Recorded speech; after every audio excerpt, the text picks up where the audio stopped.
مفيش في مرة كده كنت مسافر الجونة ولا مرسى علم، وانت معدي كده على طريق السخنة أو الزعفرانة أو راس غارب، وشفت الشيء الغريب ده عمال يطلع ينزل يطلع ينزل. أحب أكد لك مليون في المية إن أنت أكيد شفت، بس أكيد كسلت تسأل هو ده بيعمل إيه، أو بمعنى أصح ما لقيتش الشخص الفاهم اللي تسأله الحاجة دي بتعمل إيه. من غير ما تسأل يا صديقي، أنا جاي أحكي لك الحكاية من البداية. عشان تطلع بترول من تحت الأرض أنت محتاج حاجتين مهمين جدا. أول حاجة محتاج تجيب شركة استكشافات عشان الأول تعمل لك تنقيب عن البترول وتشوف الأرض دي تقدر تطلع منها بترول ولا لا. فتيجي شركة الاستكشافات تعمل الاستكشافات بتاعتها والتنقيب بتاعها لغاية لما تقول لك إن شاء الله بإذن المولى عز وجل الحتة دي ممكن يطلع تحتيها بترول. يجي بعد كده دور شركة الحفر، تروح جايبة البريمة بتاعتها والعمال بتاعتها والعدة والناس والحبايب، وتيجي تروح جاية ايه، حفرة في البير. تقعد تحفر تحفر تحفر لغاية لما تقول لك الحمد لله احنا وصلنا كده ايه للبير. بتقوم فاتحة لك فتحتين في البير. الفتحة الأولى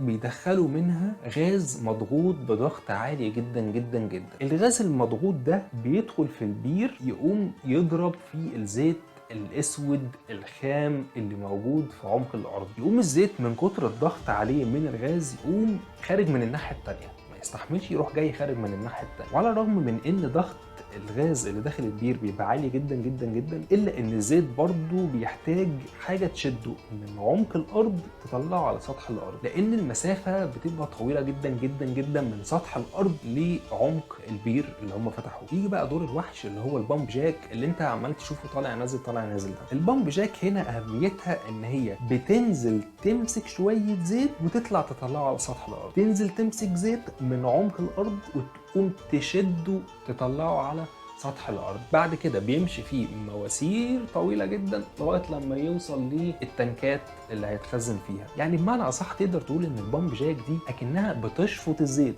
من باطن الارض من البير عشان تطلعه على سطح الارض. بس كده يا باشا.